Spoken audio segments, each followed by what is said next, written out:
me back my youth, what my heart desires.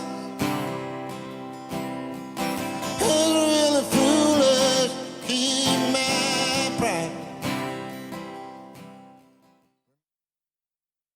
Bonjour à toutes et tous. Il y a quelques jours de cela, j'ai eu l'immense plaisir de retrouver Chris Comper, alias Prinz Grizzley, pour cette interview. J'ai eu l'opportunité de découvrir Prinz Grizzley and the Beargaroos lors de la première partie d'un concert de C60 en 2018. Leur premier album, Common In, n'a rien de ce que l'on s'imagine de la musique autrichienne. On est directement propulsé outre-Atlantique dans une ambiance country blues incroyable. Un peu avant l'été, album To My Green Mountain Home, mettant à profit quelques morceaux déjà écrits pour Common In, leur précédent album.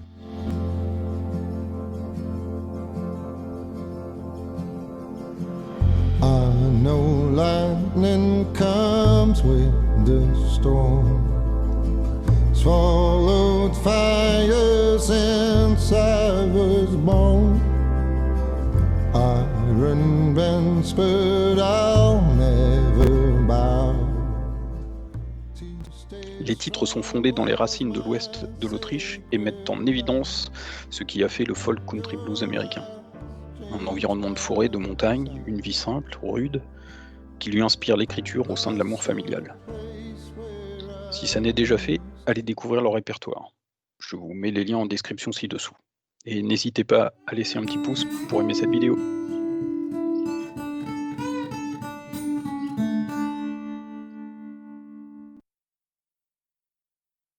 Hello, first of all, thank you for this video talk, and I remember our first exchange after the first part of C60 concert. It was a really great discovery for me, your music, and my first impression was that you are an American people, because the country folk so present in you.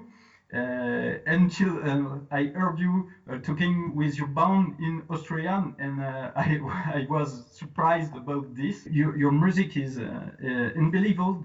As you listen to it, you discover the whole universe of the inspiration from blues, folk, country, and more. For me, it's become like a kind of ritual. We play the track, and immediately we travel. We feel these atmospheres. How do you do it? It's a secret recipe for your music creation, or for you and your band? Oh, that's a very long question, I have to say. Oh yeah. But no problem. Let's start with C60. I mean, that was extraordinary that he took us on tour. He's such a nice guy. I learned a lot of him, of that tour, you know, and I mean the audience in French in France was c'est magnifique, like you say. So yeah, it was the first tour. It was great, and maybe that you thought I'm American is because I like to dress, you know. I like the regular stuff and the Stetson things, you know.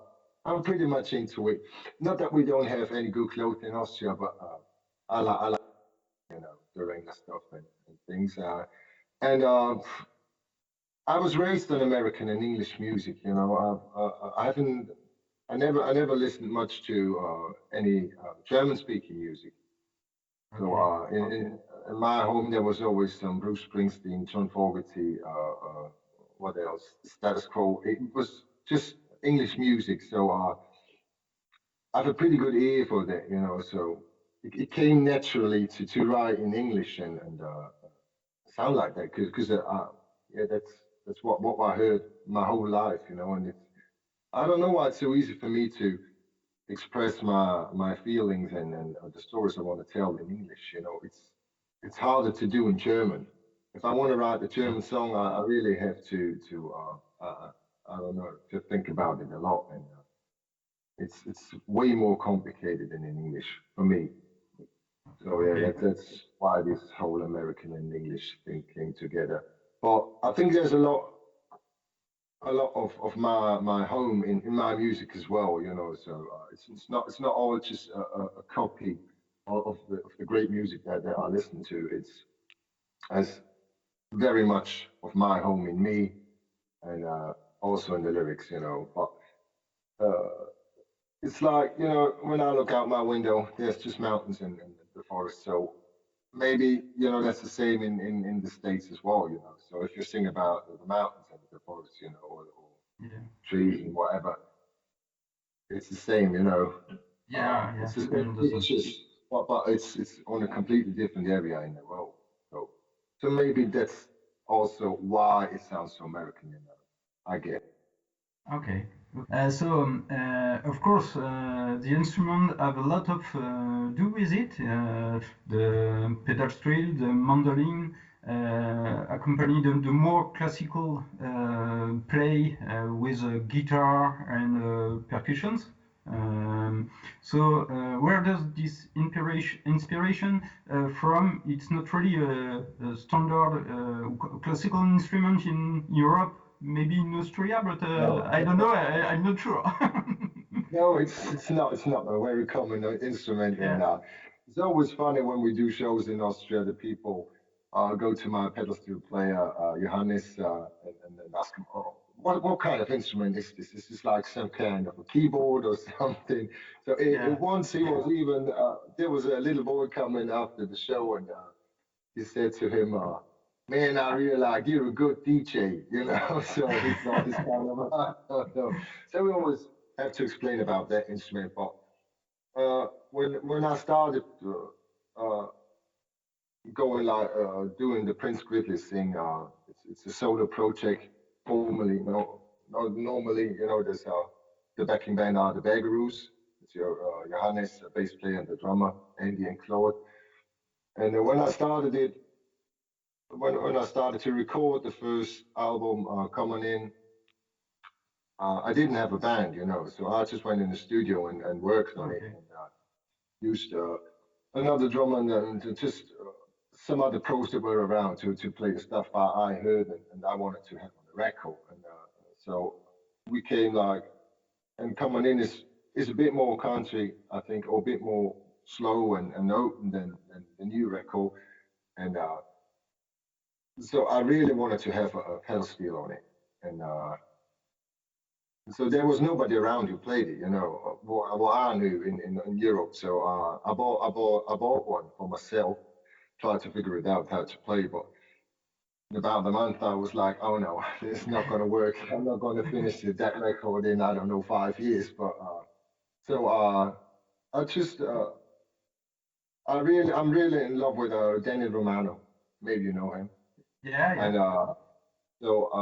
he's got a brilliant pedal steel player, Aaron Goldstein. And I wrote him an email, and asked him if he wanted to play on my songs. And I wasn't expecting that he even writes back or something, but he did and played on it, and I was like, oh, cool, mate, that's great. So yeah, so on the first record, that was Aaron Goldstein playing the pedal steel, and then I had to set up a live band for sure. So Johannes is with me for a long time. We're making music since 20 years together now. He always were my side man in other bands. You know, I had a band before, and I told him you have to learn the pedal steel. He was like, no way, no way. I said, come on, I'll show you. I have one at home, and something I don't know, something just clicked with him. He was like, I played a few things what I could do, and he was like, all right, I'm gonna order one. So he ordered one, and 3 months later he's got pretty good ears and he's genius on every instrument, on mandolin, whatever. He just picks up one instrument, learns it, and he can do it. So it was. He played it for 3.5 months, and we went on the road. And since Yeah. that was in 2016. So yeah, I'm pretty happy with that, man. Oh, yeah, sure. Yeah, very good. Okay.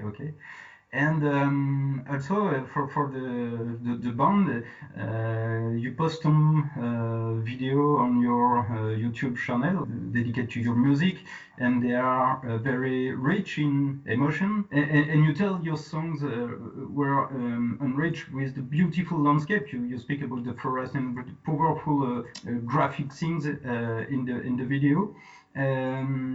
Is it the landscape in your country that inspire your music, the stories that you tell, and or do you manage these tales into the image, the reflect of your daily life? I think it's all together. You know, if as a human being you absorb like things, you take it in what's around you, and to be honest, it's beautiful but pretty boring where I live. You know, we are my village are about 3,000 people, so there's one bar and that's it. You know, so sometimes you have to make up stories, or you hear a conversation in a bar and try to write a song out of that. You know, Yeah. as a songwriter, what I try to do is keep it simple and honest. You know, I want to write about honest things. You know, what I discover, or what I can imagine people, what will touch people.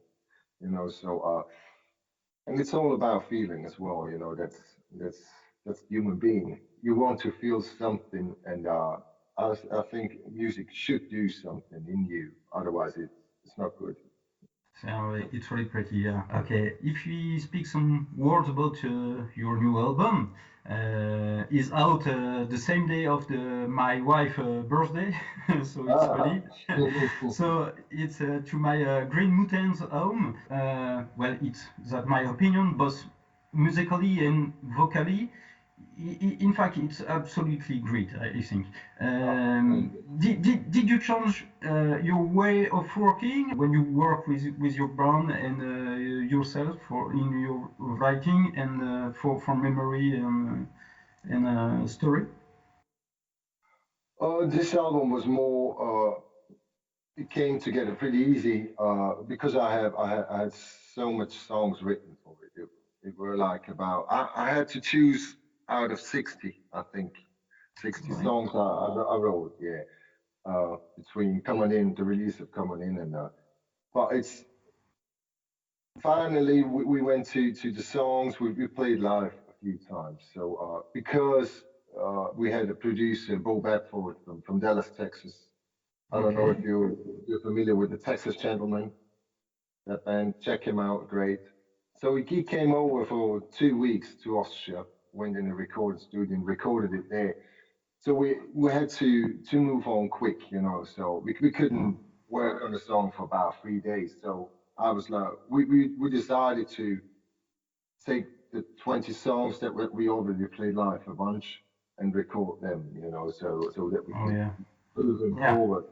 But it's definitely the right songs. It's one of I don't know some good songs on it, I think, and yeah, and it went pretty yeah, it went all pretty done pretty quickly because I had my live band in the studio, so they all know their parts, and we just changed a few things around, and that's it. And it was great because normally I do the pre-production myself, you know, and then they bring in a bit of their parts, and but normally I have all laid down, you know. I know if I want a saxophone on one track, you know, so I know that in advance. But on this record, we just kept it very close to the live arrangement we had figured out. Yeah. So Okay. yeah, and Okay. we did like To Migrant Mountains Home, the title track of the album. We did it live, you know, in one room, just 3 takes or something, and yeah, it's pretty cool. I'm pretty satisfied with it. Yes, it's really great in all the case. Yes, really good. Yeah, thanks. Thank you for this. Yes, you're ready. For the last few months with the pandemic situation, sure, but many artists doing live show on social network. Um, what you feel about this on the current music diffusion and exchange with people? Yeah, it's pretty hard times, I think. You know, if you're used to go on tour and play live shows, but that's how it is. I mean, I'm not the only one. I'm glad that I always had like a day job besides music, so I have some income, you know. But my bass player and the drummer, they are pros.